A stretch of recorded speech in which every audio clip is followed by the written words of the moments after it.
Hi guys, this is Mark McRae with markmcrae.com, and we are really privileged today to have with us a true titan of industry, an Australian business, Mr. Ray Fisher, who has over 40 years experience in business, over 25 years experience as a chief executive officer. He's owned his own business. He mentors, trains and guides CEOs. He was also chief executive for a joint venture between ExxonMobil and Rinker.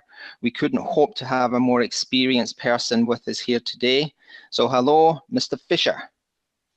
Hello, Mark. Good to be with you. Good to be with you too.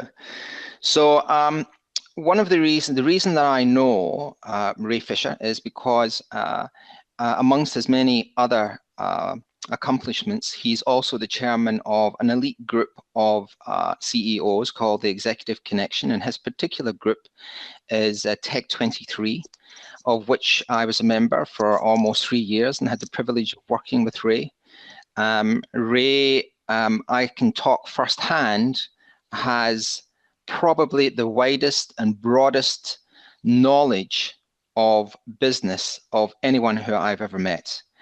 And once a month, we used to get together with somewhere between 13 and 15 other CEOs to discuss problems and help each other.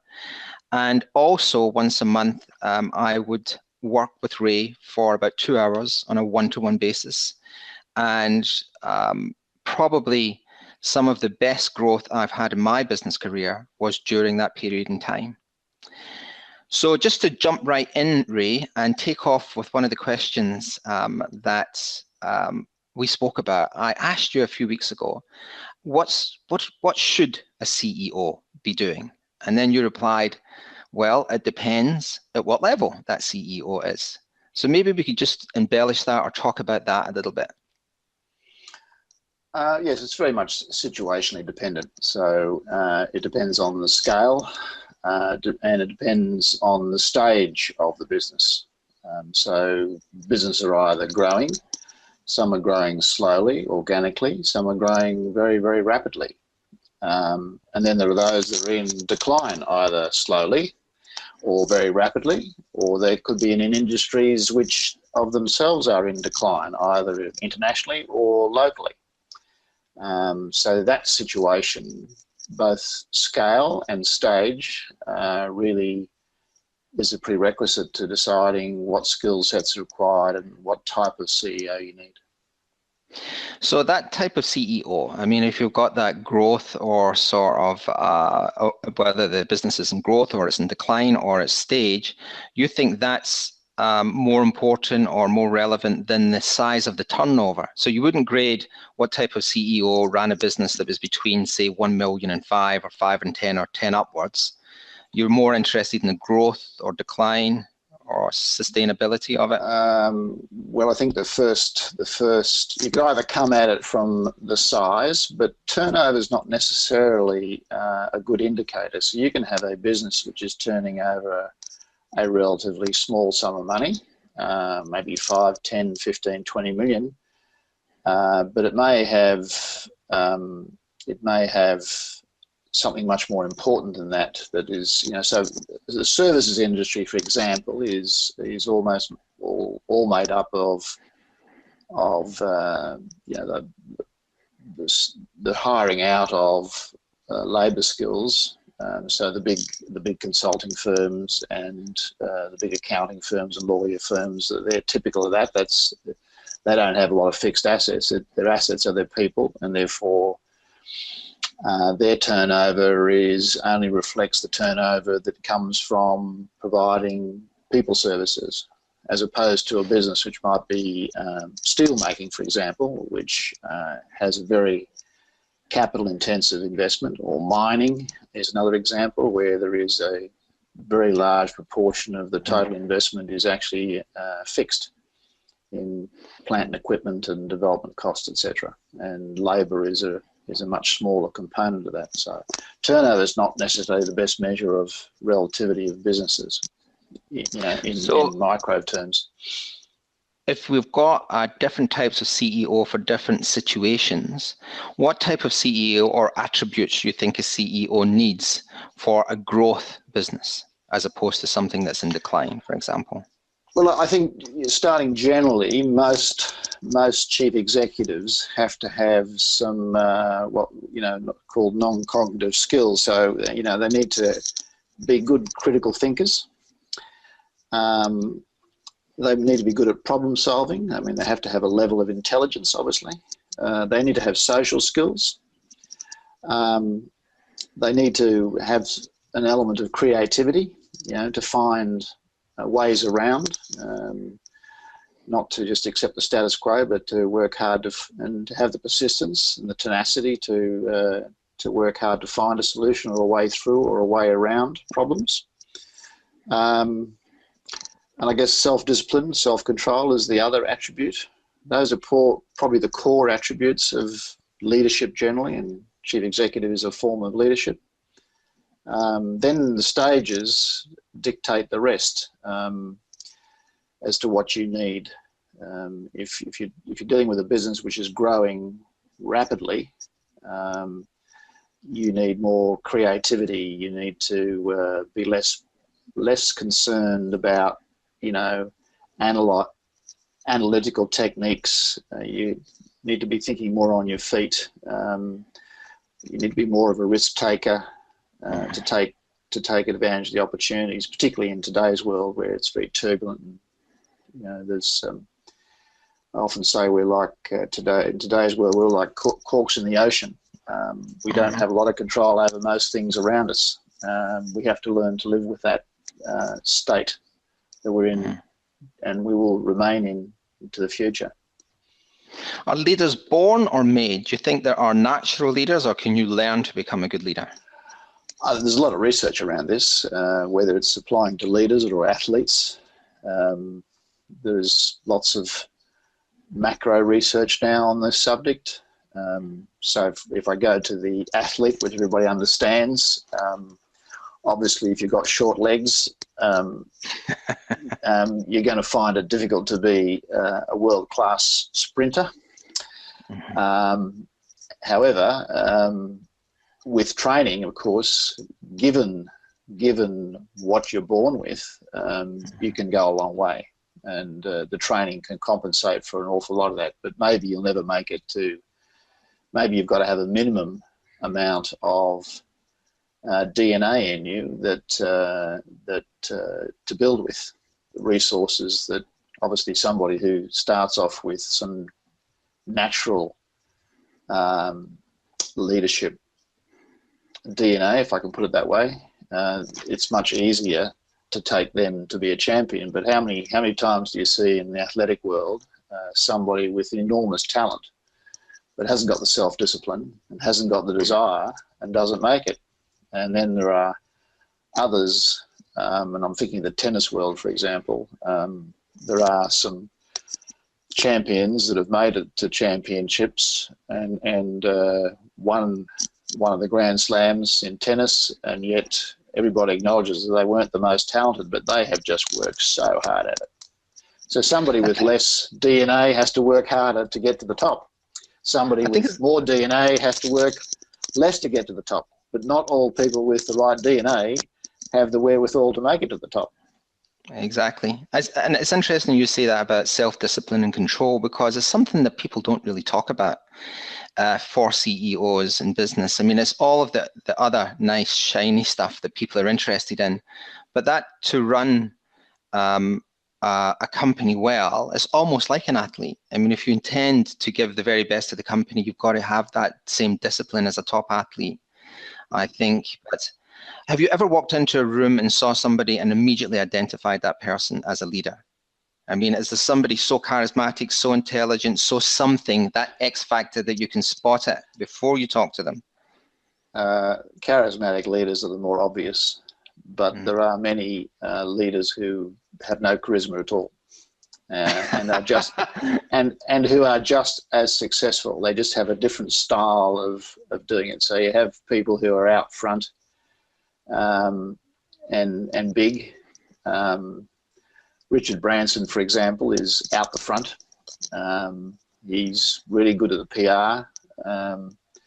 Interesting enough, by the way, just digressing, the man's, I understand, is dyslexic. Yep, I read that and too. yet, you know, he doesn't read stuff. We had another billionaire here in Australia, Kerry Packer, for example. I know that he was also dyslexic, and he wouldn't read reports. He would insist that people came into his office, and the first question I understand he would ask, well, tell me about the cash. He'd always start with the cash. And make his decisions based on that. You know, he would leave it to others to read, you know, a 100-page or a 400-page report and give him the one-page summary in person. You've actually got a good story about Mr. Packer in a casino, haven't you? I have a few of those because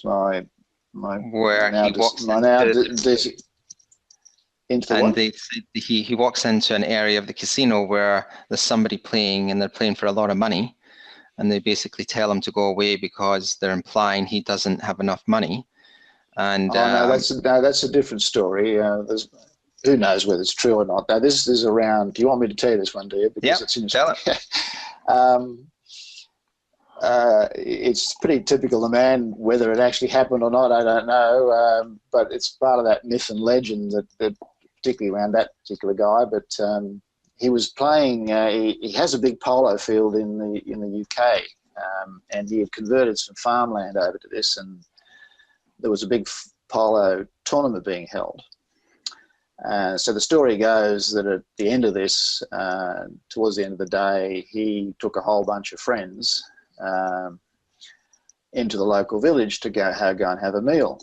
And it was apparently already around about 8 o'clock or so at night, and it's a small village. And he went into a place that was obviously closing down, and said, "Oh, you know, I've got a bunch of people here. You know, we'd like to have a meal." And this person said, "No, I'm closing.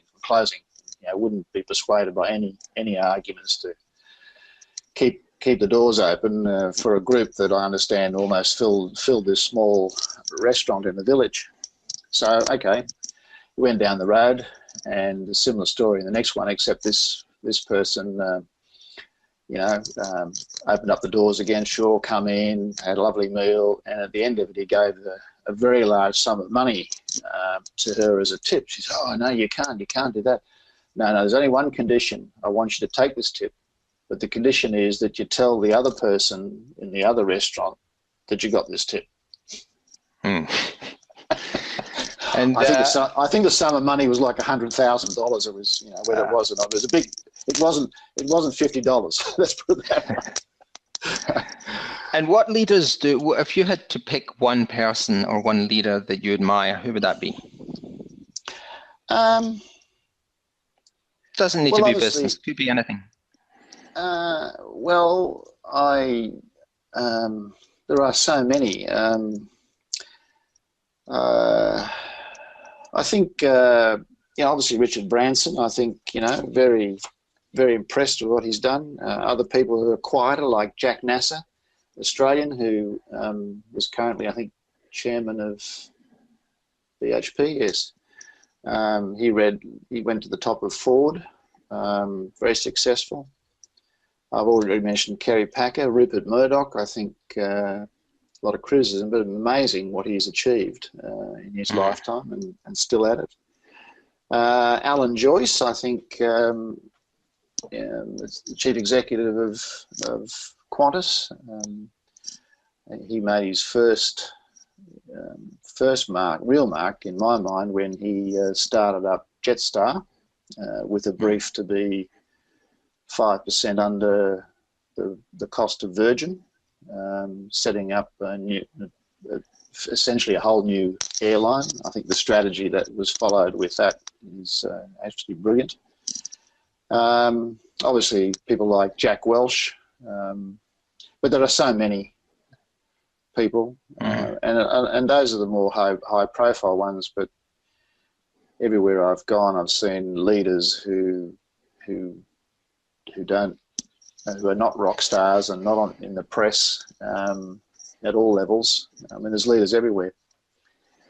And what about your own particular leadership style? How would you describe that?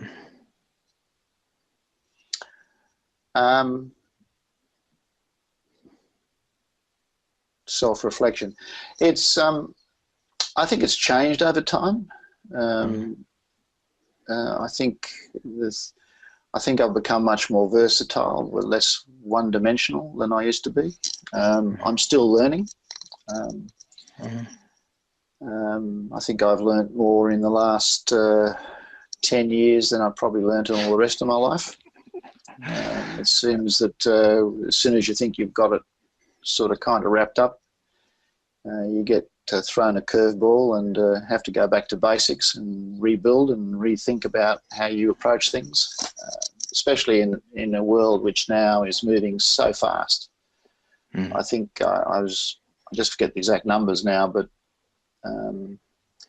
I think 30 or 40 years ago it would take a company about 50 years to make it to the Fortune 500. Yep. And I think the number is something like 15 or 16 years now and dropping. Yep. Of course, the other thing is that companies spend a lot less time in the Fortune 500 before they drop off. That's what I was going to say. I think something like 90% of all companies that were around in that topper echelon, maybe not the 500, but a bigger cohort, high profile, well-known companies, probably 90% of those don't exist anymore. Yep. So, I mean, every month you work with CEOs, right? So, and I know from my time it could be the breadth of the different types of industries and the different types of turnover and the different stages could be anything from a few million up to literally billions. Do you think that of all the people that you work with, there is a common issue that they have? I mean, they're there to learn, they're there because they want something, they're trying to get something. Is there a commonality between them all? Absolutely. With all the technology around us and all the productivity tools and the speed of things, mostly 80–90% of the time it's about people. Yeah, and I remember you saying that before. So, people think their business is unique and their industry is unique. That's the easy part. The technical side and the functionality side of industries and the products and services that are in that industry, that's the easy part, really. It's actually motivating teams of people. It's negotiating.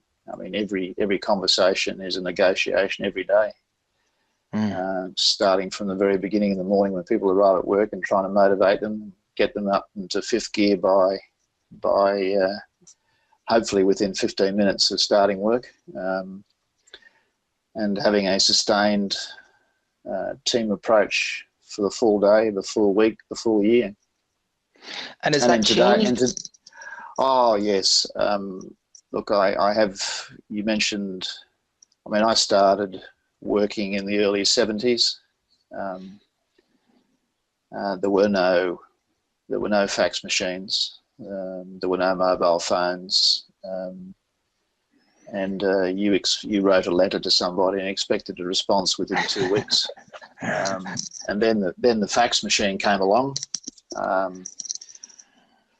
quickly followed by computers, and I'm an engineer by training, and when I first started off an engineer, you had a slide rule. The joke was, if you ask an engineer what 2 times 2 is, they'll tell you it is 3.999, because it tells you something about the accuracy of the slide rule. And now it's just everything is, emails are a great productivity tool, but they're obviously also a curse, and it's really it can destroy productivity in business if because people get to the stage where it's like they're playing ping pong. I mean, they get these emails, they want to bat them back as fast as possible, otherwise they end up with 500 unanswered emails at the end of the day. Yeah. So the need to prioritize and be disciplined and focus on what is important is become much more important in the everyday effectiveness of people, whether you're a leader or otherwise. If you're looking at, or if you're working with somebody, do you think a CEO should be disciplined to the point where every part of his day is scheduled and he tries to fit what's around him into that schedule? Or what I'm trying to get at is that I know there's a lot of unproductivity because of all this technology that's around. How does a CEO get around that? How do they get productive? Well, in my own case, in my last full-time CEO role, I had basically effectively two executive assistants who I trained up over time to screen all that stuff for me and filter stuff for me, so that I could focus on what I and only I could do, and hopefully delegate anything and everything that I could train somebody else to do. That's when you're in a bigger organisation. When you're running a small business, you don't have those resources. So you actually have to be much more deliberate about the discipline. So the process, the day's routine that you're describing could be also unproductive. I think you want to be, you're better off organising your day in blocks, being a skilled time manager, but always, I used to say, you've got to leave about half to 60% of the day free to deal with stuff that arises. You can only get about 40% organised. If you try and have 70% is all in blocks, then you won't be able to deal with the things that come your way that you really need to be able to focus on. So if you're in a small company, it's a bit like being in a speedboat. So you've got control of everything, and if you take your foot off the pedal, it stops. And if you turn the steering in one direction or other, it's almost instant. Whereas if you're running a big company, it's like a super tanker. I mean, everybody can be dead on the bridge, and the thing keeps on going for quite a while. You can say full rudder, but it takes a long time for the thing to start turning. But once it starts turning, of course, it then has a momentum of turning, and it's hard to stop the turn. So there's a different set of challenges. Do you think that when you work with that many CEOs, do you have a sixth sense that tells you which ones are going to be successful straight off the bat? Once you've spoken to them and get to know them a little bit, do you think you can identify that person's going to drive that company or they're not? That's a good question. And I don't hesitate in the answer. I never actually thought about it, but I obviously do make judgments. I think the ones who don't listen are the ones that I worry about straight away. You have an opinion on everything and don't listen and don't ask questions. Those that jump in and think they know the answers straight away. As you know, in the group sessions we had a discipline of, when an issue arose, we had a process called clarifying questions. You might recall that I would come down pretty hard on people who came up with a solution straight away. Yeah. Because it was all about developing the skills to uncover what the real problem is, because often the stated problem is not the real problem. There is an underlying issue which is much more important to solve.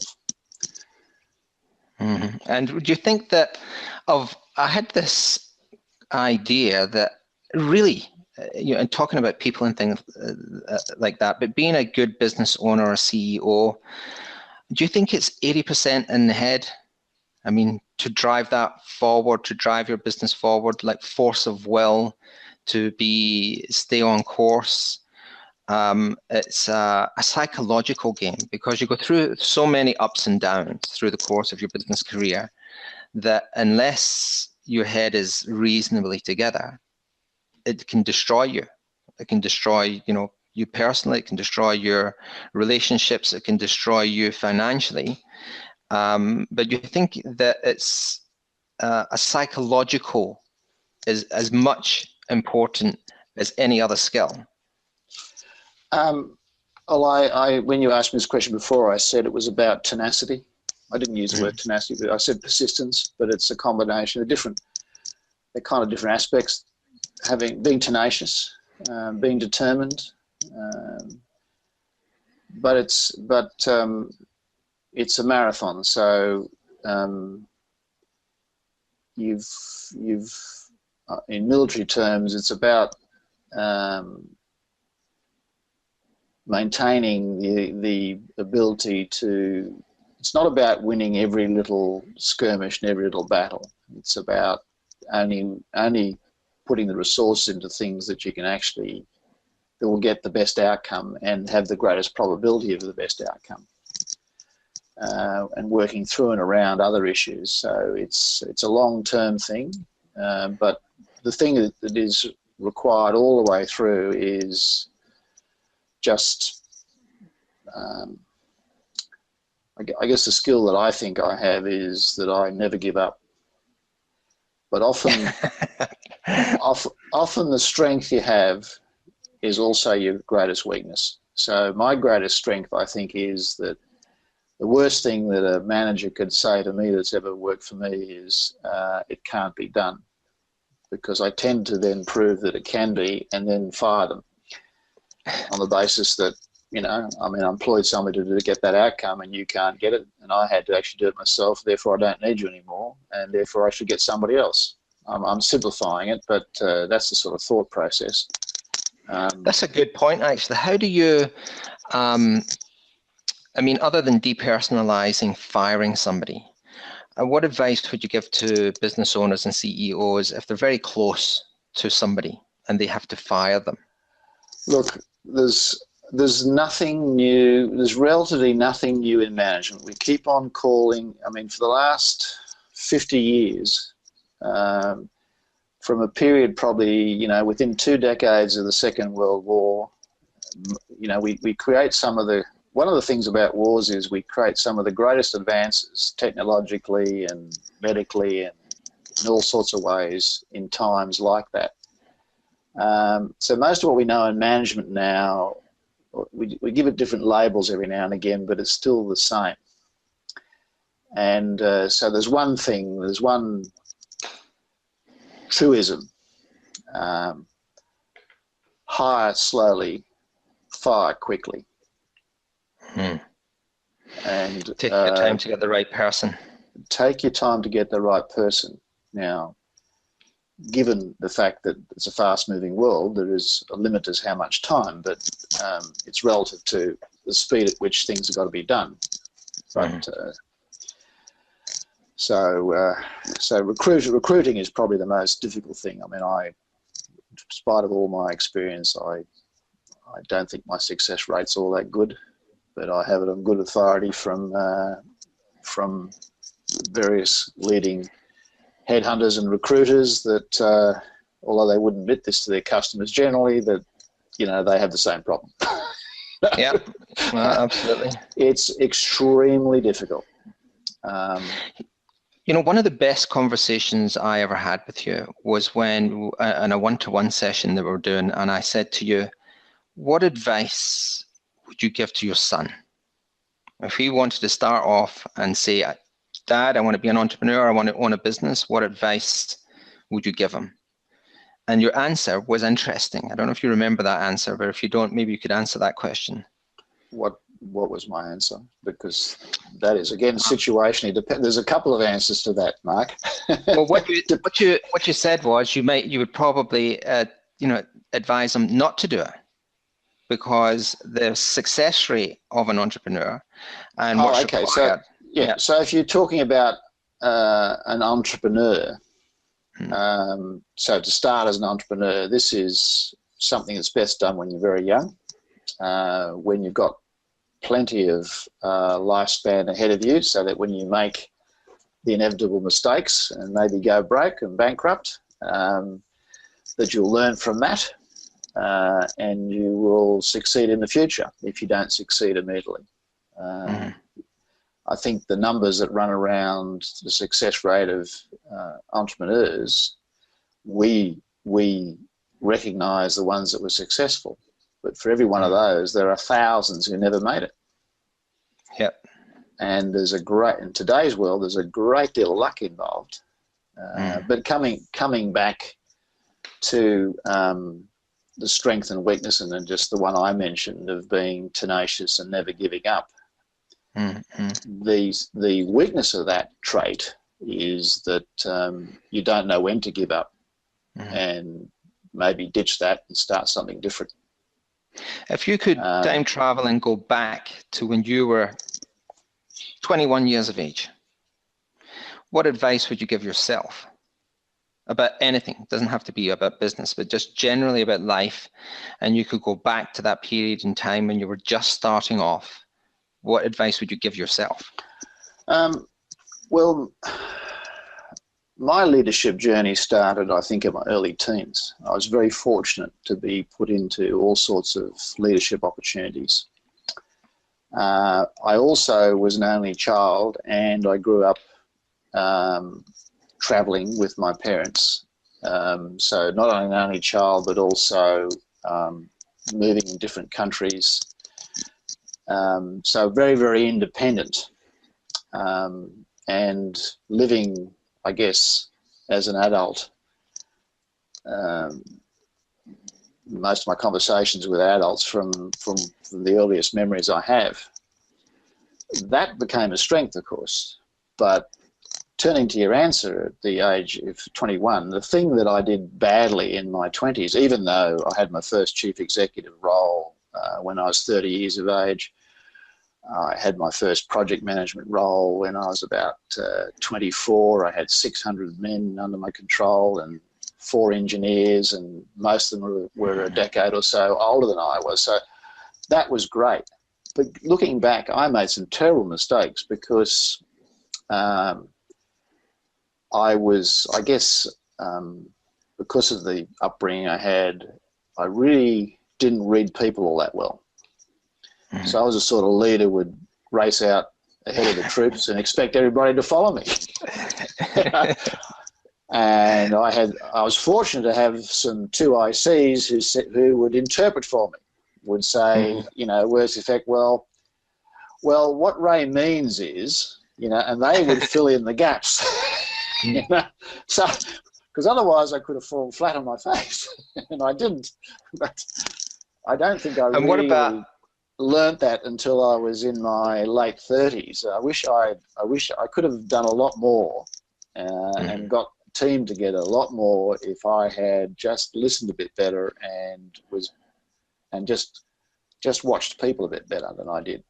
And if you could also go back and have your own business at any size, what industry would you have gone for? Would you have done a different industry, a different business, a different niche? Is there something that you say, yeah, I wish that was happening in my time?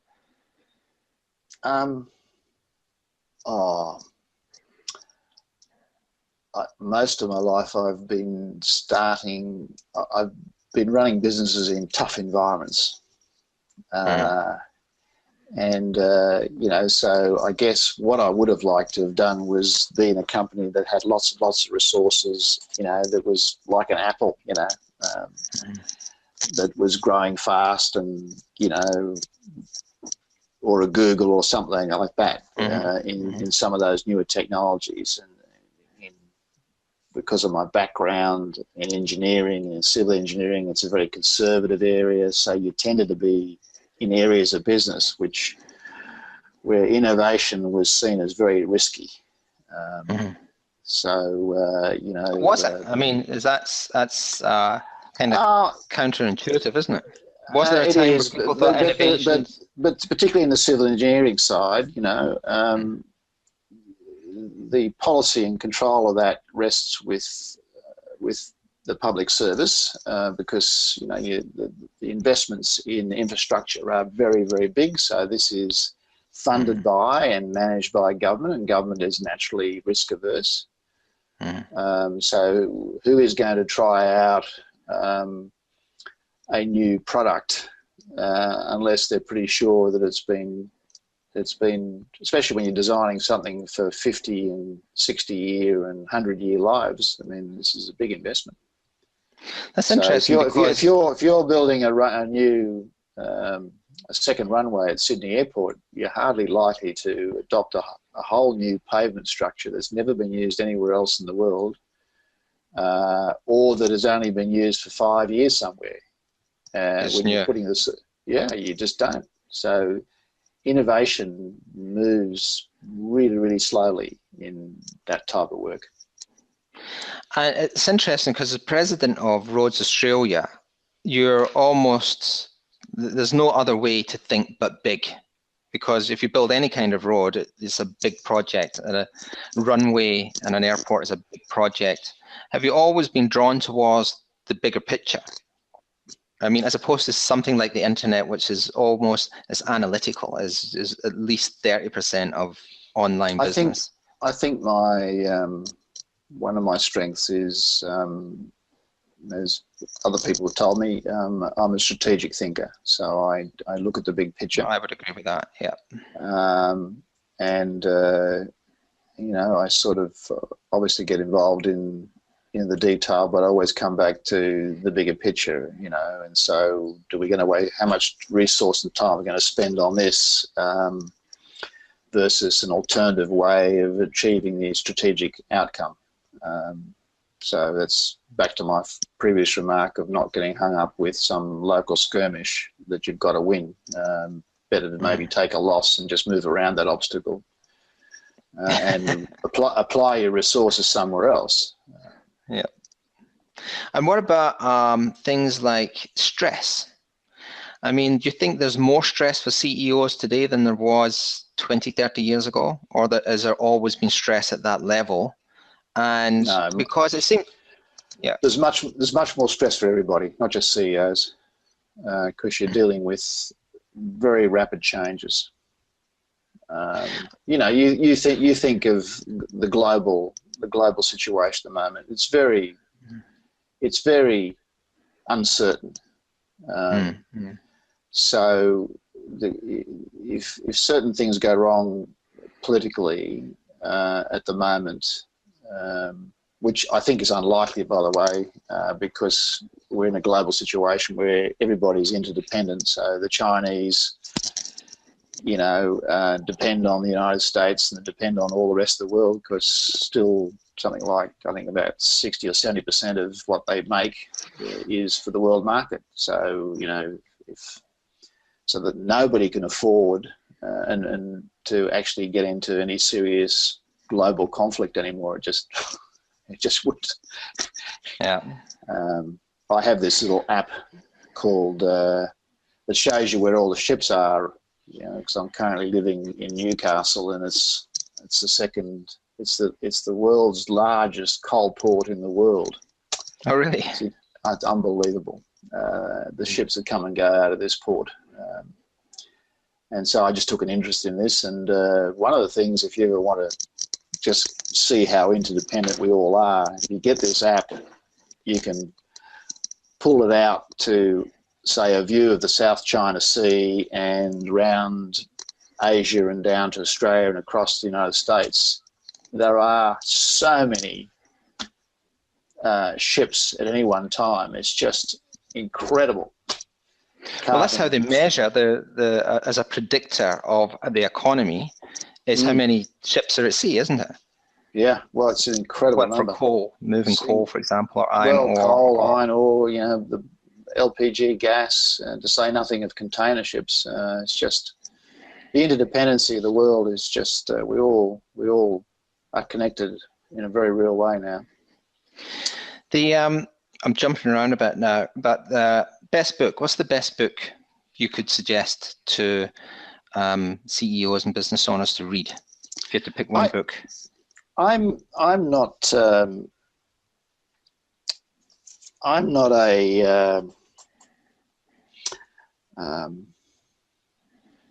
I tend to read a lot of specific articles, like the Harvard Business Review has lots of, because they're short.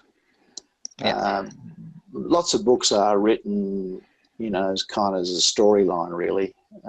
I don't have the time, so I don't tend to read a book from cover to cover very often. You know, it's part of my sorting technique. But you know, there's obviously some classics like that I have read. Two that I can think of: Built to Last. Yep. And Good to Great. Yep.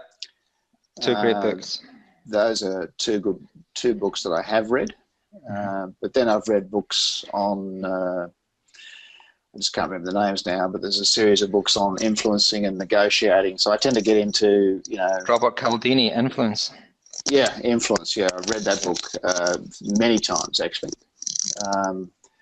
And then, of course, the whole marketing area has changed. So this is even in the last 10 years, there's dramatic changes with the internet and digital marketing. I know you're involved in that sort of area. That's something I do read a fair bit about. Trying to catch up. I don't think I ever will, but especially you know, the problem for a small company, of course, is you know, in a big company you think, you know, you try a new marketing technique and you think nothing of spending $100,000 or $200,000 on a pilot project just for starters. The small company challenge is I've got $2,000 this month to spend on marketing. Yeah. How do I best do that? You know?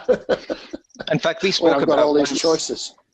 With the speed of implementation. Is there? I started something, and you said, "What was the business plan for that?" I said, "There wasn't one.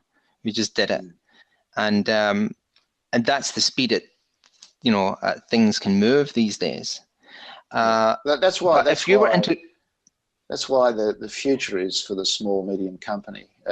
I think not so. Yeah. Not the big companies. The big companies are going to find it very difficult. I mean, there is a place for them, but I think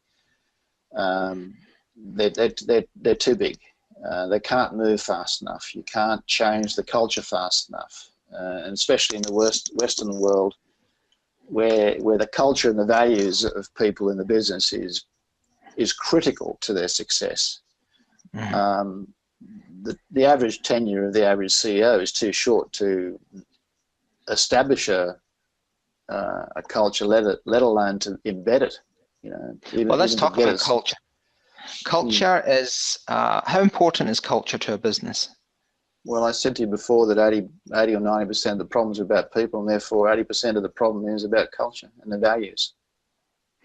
And does that come from the leadership? Does that come from the head down, or is it? No. Well, yes and no.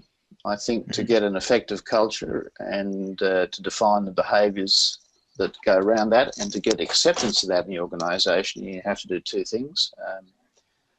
If it's a small company, it's pretty simple. You do it all together. But I think the mistake that a CEO can make and senior managers make all the time is they have an executive management retreat, and they create what I call the Magna Carta and nice documents and new livery, and they say to the troops, well, there it is. And as you know from your experience, we've had expert speakers come in on this very subject and talk about the unwritten ground rules. So if you go into most of those organisations, you'll find that it's only at the top. It's only smoke and mirrors, but the real game is different. I'll just share one story to illustrate. So when I took over this joint venture, I was brought in from outside by the parties that didn't want to have anybody working, running it that actually had worked for either of them. It's a national company, so I can recall going out into the country area to look at some elements of the business, and there was an area manager working out there who had a great reputation and always got great results, great team effort. And I arrived there to find that in his office he had pictures and the form and outline of the company that was 2 generations before this. So that company had been bought by one of the partners of the current company, and now this company, what I was what I was now running was a merger of two of the biggest organisations in Australia, but they were made up of other companies they had bought historically. Mm-hmm. So here's a guy that's sort of two or three behind that. And I said, because we put a lot of effort into it, I said, you know, what's going on here, Roy? And, oh, well, I must take them down. So I said, well, I think it's important that, you know, we really get everybody together on this, because we're really trying to drive something quite differently. And I reminded him that he'd been part of that, and I'll come back to the moment. So we got in our car. I had my general manager with me, and I had an HR person with me, and somebody on the plant equipment side. We got in the cars, drove off to go to the local airport, and I suddenly realised I'd left my mobile phone back. So we went back. So by the time we had gone down the road and come back, it was about 45 minutes later. And I arrived back in his office, and guess what? All the stuff was back up there. And I said, okay, I get it. You do it your way. Yeah. Really, you know. Let's say that you were... So to answer your question, I think the right way is you have a top-down and a bottom-up. Right. And you do this with external facilitation, so somebody who's got the right process. You get your top team together, you go through a process of creating the values and the behaviours and the language around that. You keep that to yourself. You then get it run in workshops throughout the organisation from the bottom up. And then you have a debrief. And in my experience, you find almost always that if you do this properly, and you ask the right questions and invest enough time in it, you end up with almost the same values and behaviours coming from the bottom that the senior management team thought were appropriate for this business and industry. But the difference is it's their language, their words, and they're very different from executive speak. They're much simpler, and they take ownership. And then, of course, you are, because it's a closed match, you say, look, we'll adopt that. You might then do some minor wordsmithing and detailing. That's a great point. But that's, you know, it's not a top-down thing. No, it's not top-down. Bottom up too. Because you're trying to impose it on people. The only time you can really do that is you're starting a new business from scratch. But if you've got most businesses are either relatively mature, or they are they're mergers and acquisitions. There's pieces been brought in over time, and you've got to take what is and then mould it into something which is where 2 + 2 is not 4, but 2 + 2 is hopefully 5 or maybe even 6. If you were, and I'm trying to find out things that I should be asking you that I've forgotten, if you were interviewing me, what would be the question you would ask me in this interview that I haven't asked you already? Oh, that you ought to be asking me? I think you're doing a very good job with it already, really. Thank you. I can't think of one. Well, let's go with that. What I'm trying to achieve here for the people who are listening is to build a community of people who are what I've called my tribe. And my tribe are people who are interested in business and how business works, but to give it a more real perspective. Because there's so much on the internet that is smoke and mirrors, or it's not really real, or they're talking about problems that, you know, might be interesting, but they're not really the coal face where people are really facing problems. If you were to give, and bear in mind that the people who watch this will be entrepreneurs, business owners, CEOs, in some way engaged in business, what one piece of advice would you give them?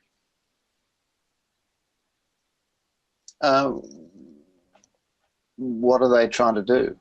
I mean, in what circumstances? I'm sorry, but I tend to answer questions with a question. I need to understand what do you mean by that? What do you mean? All right, so you've got so give me a typical situation.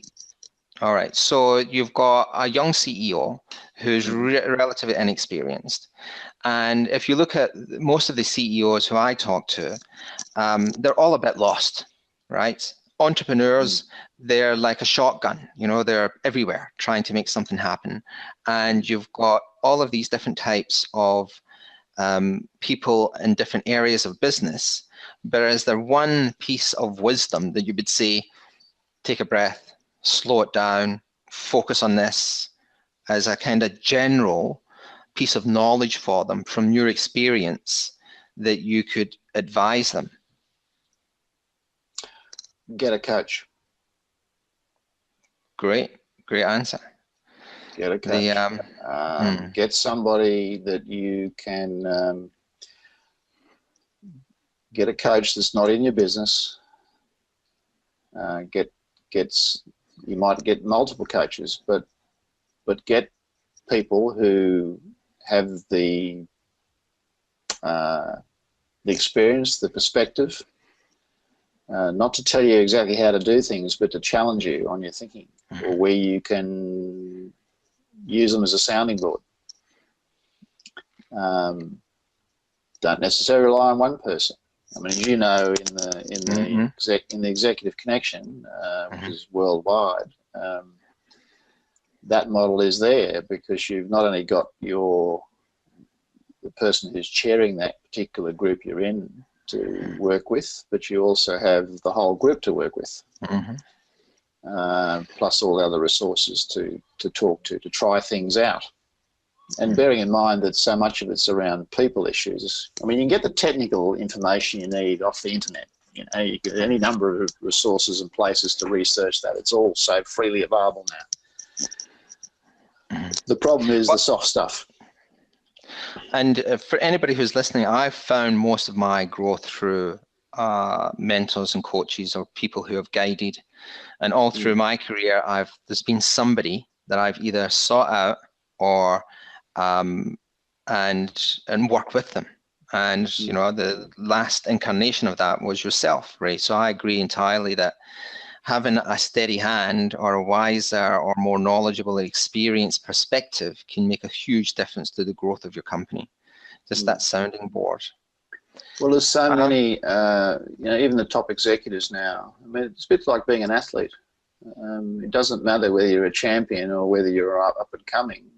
Every athlete has a coach or multiple coaches and mentors, which can be slightly different version.